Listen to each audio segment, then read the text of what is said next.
I am 39 years old and I almost did not make it to 20. So for me, turning 40 is not just a birthday, it is a miracle. For the next 30 days, I'm going to be doing something that I've never done publicly. I'm going to be carrying you along and walking you through 39 years of lessons. Some that broke me, some that saved me, and the ones that I'm finally ready to hand over to you. My name is Toyosi Osinowo. Welcome to 30 to 40.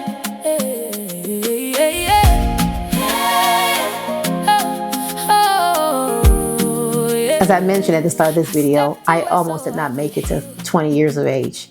Matter of fact, I almost didn't make it to 19. At the age of 18, I found myself at the edge of my life, literally.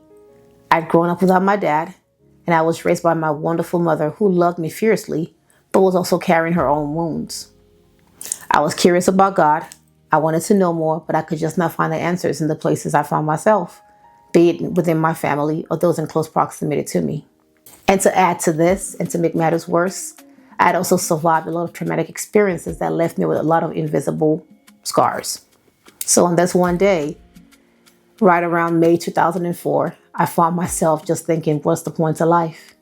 And I was ready to end it all. I picked up a notebook, which I still have to this day, and I was writing my last words to my loved ones. And then something interrupted me. Or should I say rather, someone interrupted me. Don't do it. Go to church. It was a Sunday. God is so faithful. And not only was it a Sunday, there was a church right across from where we lived at that moment. So I had zero excuses when it came to finding a church to go to. And I know you may be thinking that was the beginning of my happily ever after. I hate to break it to you, that was not it. But I will tell you this. One thing God did for me was spare me from making the biggest mistake of my life. And me sitting here, sharing this with you today, is clear evidence of that. I am simply alive today because the Lord interceded. And for that alone, I'm forever grateful. You may be wondering, Toyosi, why are you sharing this? Well, the reason why I decided to share this and start this series is because I do not want to share the cleaned up version of my life with you. I want to share the real version because I am very aware that there are some of you out there that need to know that God shows up in the very dark moments, even before he shows up on stage when everything is all beautiful in our lives. You see, milestone birthdays, be it whether when you turn 18, 21, 30, 35, 40, 50 and above, they're not just about the age. They're actually about the arrival. They mark milestones in your life that are clear evidence as a testimony of the faithfulness of God. Lastly, I also want you to know this. Every single pain that you've encountered was not in waste. God does not waste pain. Every valley, every hill, every challenge you faced is part of the curriculum of your life story. The fact that you're here watching this video right now is not an accident. It was ordained by God to remind you that your life matters and that your pain does not negate the fact that you still have purpose and your pain is not the totality of you. Okay, so now that I've shared a little bit about the reason why I started this series, let's get to know a little bit more about me and my background. So if you've been an avid person that's been a follower of this platform, you would know that I was not born into a Christian family. I was born into an Islamic, or a family that practiced Islam, which means that I grew up a Muslim. And I was always obsessed with God before I even fully knew who he was. I had so many questions about God. And instead of shutting me down, he actually listened to every single one of my questions. Here's what I now know.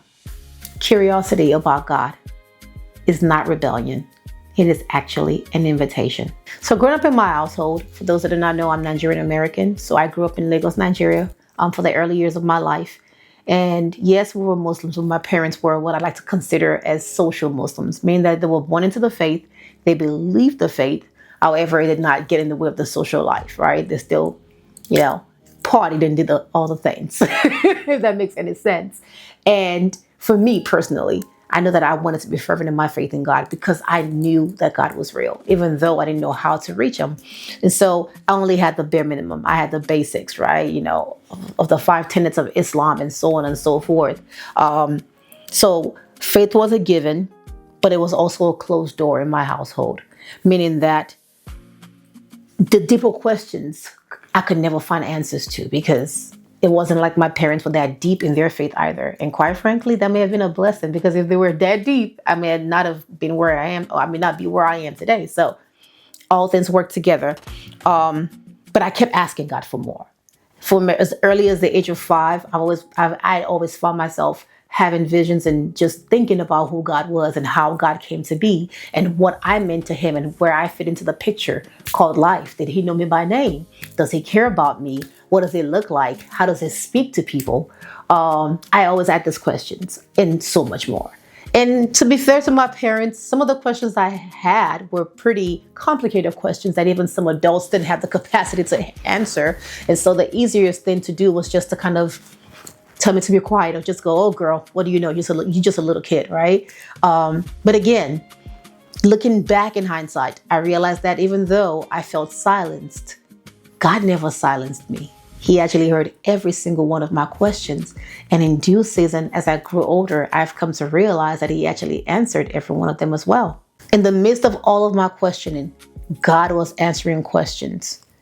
It was just answering them in ways that I did not quite recognize in the very moment that he was speaking to me. And fast forward to now, as his daughter, I'm forever grateful that he gave me that audience to hear every single word that I said, both spoken and unspoken.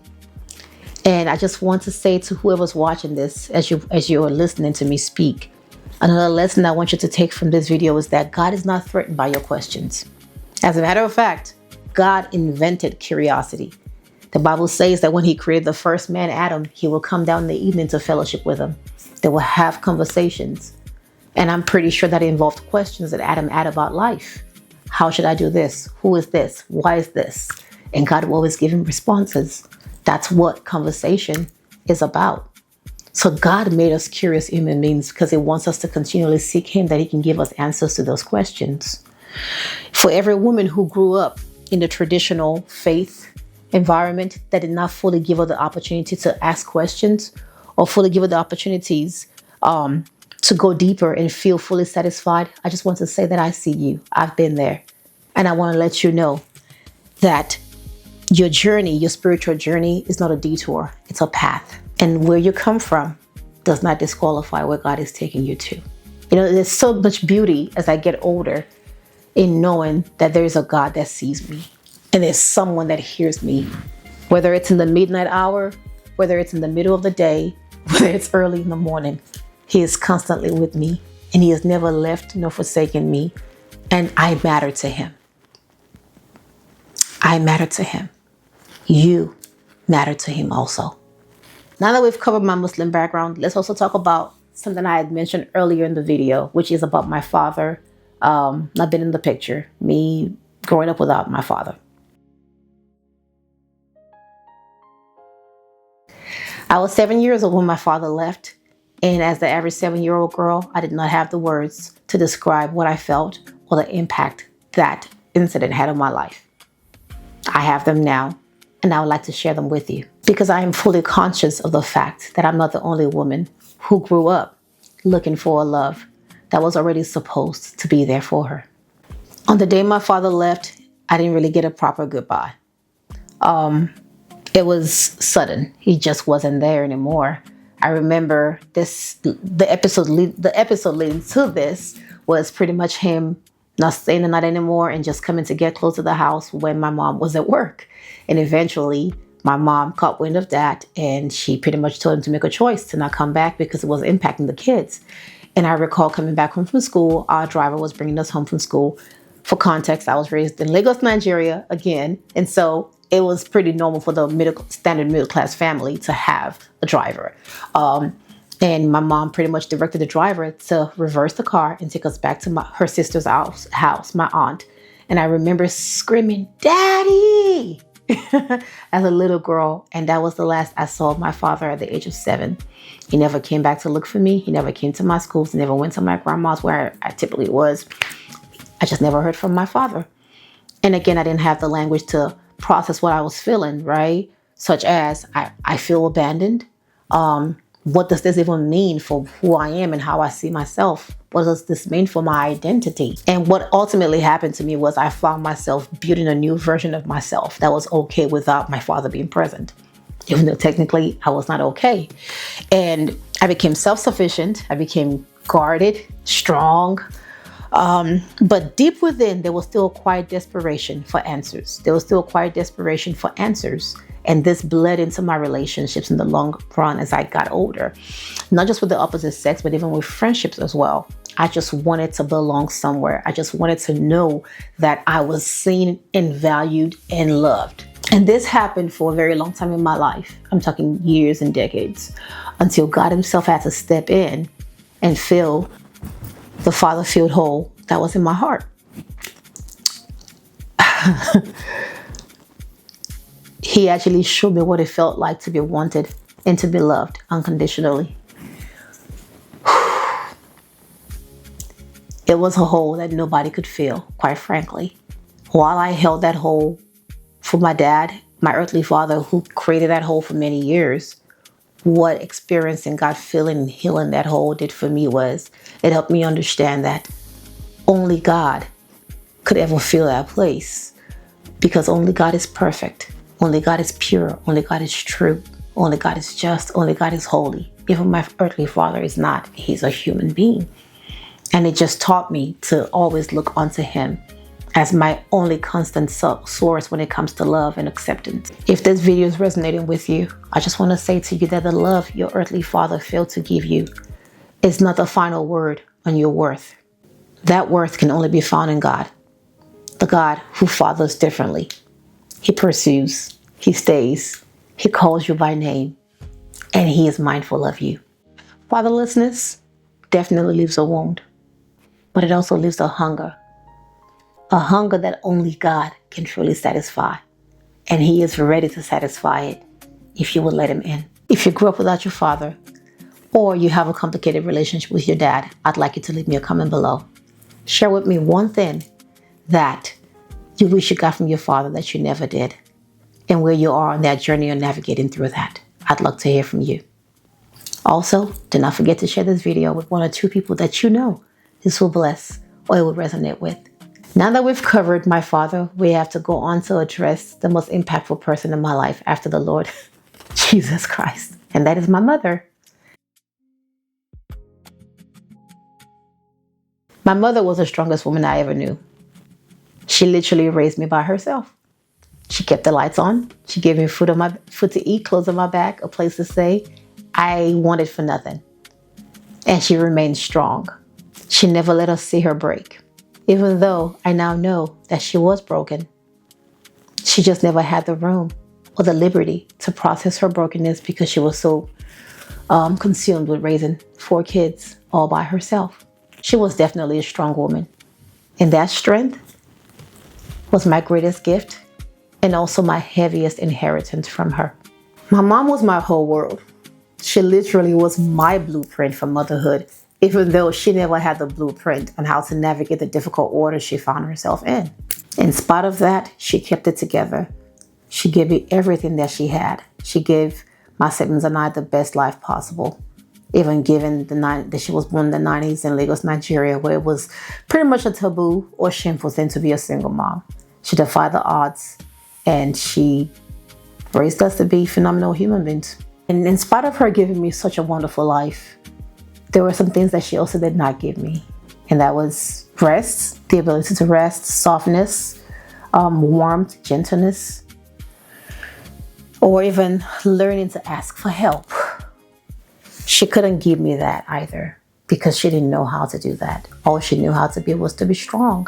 I inherited my mom's strength, which I am forever proud of, but I also inherited her armor. I became really strong and guarded. And it has taken me years to discover the difference between strength and survival mode.